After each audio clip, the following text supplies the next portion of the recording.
بسم اللہ الرحمن الرحیم، صلی اللہ علی حبیبہ محمد وآلہ وسلم۔ السلام علیکم جی۔ تو ناظرین، امید ہے آپ لوگ بالکل ٹھیک ٹھاک ہوں گے اور ایمان اور صحت کی بہترین حالت میں ہوں گے۔ امید ہے کہ آپ لوگوں کے روزے ماشاءاللہ بہت اچھے گزر رہے ہوں گے اور آپ خوب دعائیں بھی پڑھ رہے ہوں گے اور اپنے دوستوں اور فیملی ممبر کے ساتھ بھی ضرور شیئر کی ہوں گی۔ ٹائٹل آف دا ڈے: 18ویں روزے کے فضائل، عبادات اور دعائیں۔ اور رمضان المبارک کا تیسرا جمعہ مبارک ہو آپ سب کو۔ چلتے ہیں آج اپنے بہترین وظائف کی طرف۔ فجر کی نماز کے بعد آپ نے سبحان اللہ کی ایک تسبیح کرنی ہے۔ ظہر اور عصر کے بعد آپ نے یہ آیت 7 بار پڑھنی ہے۔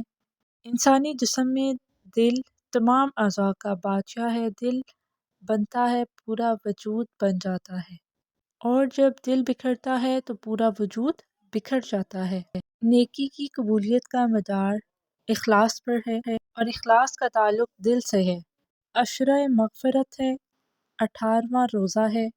توجہ و دھیان کے ساتھ تمام دعائیں پڑھیں اور اللہ پاک کے حضور پیارے حبیب محمد مصطفیٰ صلی اللہ علیہ وآلہ وسلم کے وسیلے سے اپنی دعاؤں کو قبول و منظور کروائیں۔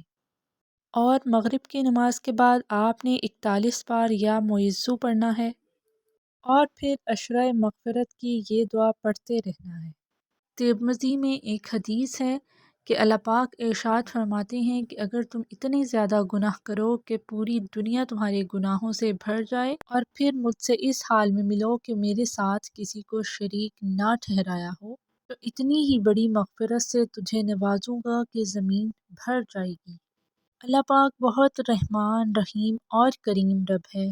وہ ہر پل ہمیں مغفرت کے موقع عطا فرماتا ہے اور بہترین انداز میں ہماری دعائیں قبول و منظور فرماتا ہے۔ 2 نوافل کا بتا رہی ہوں۔ 2 رکعت نفل نماز توبہ کی نیت سے پڑھ کر اس عشرہ مغفرت میں اللہ تعالیٰ سے خوب دعائیں کریں۔ اللہ پاک ہم سب کے روزے عبادات قبول و منظور فرمائیں اور ہمارے صغیرہ اور کبیرہ گناہ معاف فرما دیں۔ مجھے اپنی دعاؤں میں یاد رکھیے گا اور درود پاک بھی پڑھتے رہیے۔